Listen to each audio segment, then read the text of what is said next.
আসসালামু আলাইকুম।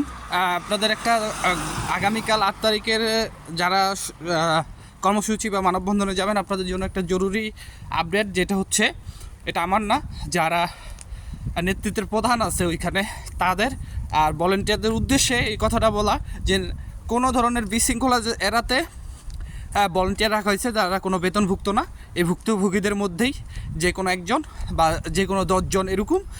আর দ্বিতীয় কথা হচ্ছে, আপনারা যখন কাকরাইল মসজিদের সামনে যাবেন, যে যার জায়গা মতো ফেস্টুন নেন, ব্যানার নেন, প্লে কার্ড নেন, যাই নেন, যা কিছুই নেন, সব কিছু নিয়ে ওইখানে কোনো স্লোগান দেওয়া যাবে না। যখন সবাই একত্র হবে, আপনারা যখন দেখতে পারবেন যে না একটা জনগোষ্ঠী হয়েছে, যে এখন আন্দোলনটা অগ্রসর আগে করা যায়, তখনই আপনারা একদম স্লোগানে উন্মোচিত থাকবেন। স্লোগানে আপনারা যমুনার দিকে যাবেন। প্রয়োজনে যারা না চিনেন কাকরাইল মসজিদ, যারা দূর থেকে, যে ভাইরা দূর থেকে আসতেছেন, আপনারা ম্যাপের মাধ্যমে সংযুক্ত হবেন তাদের সাথে ইনশাআল্লাহ।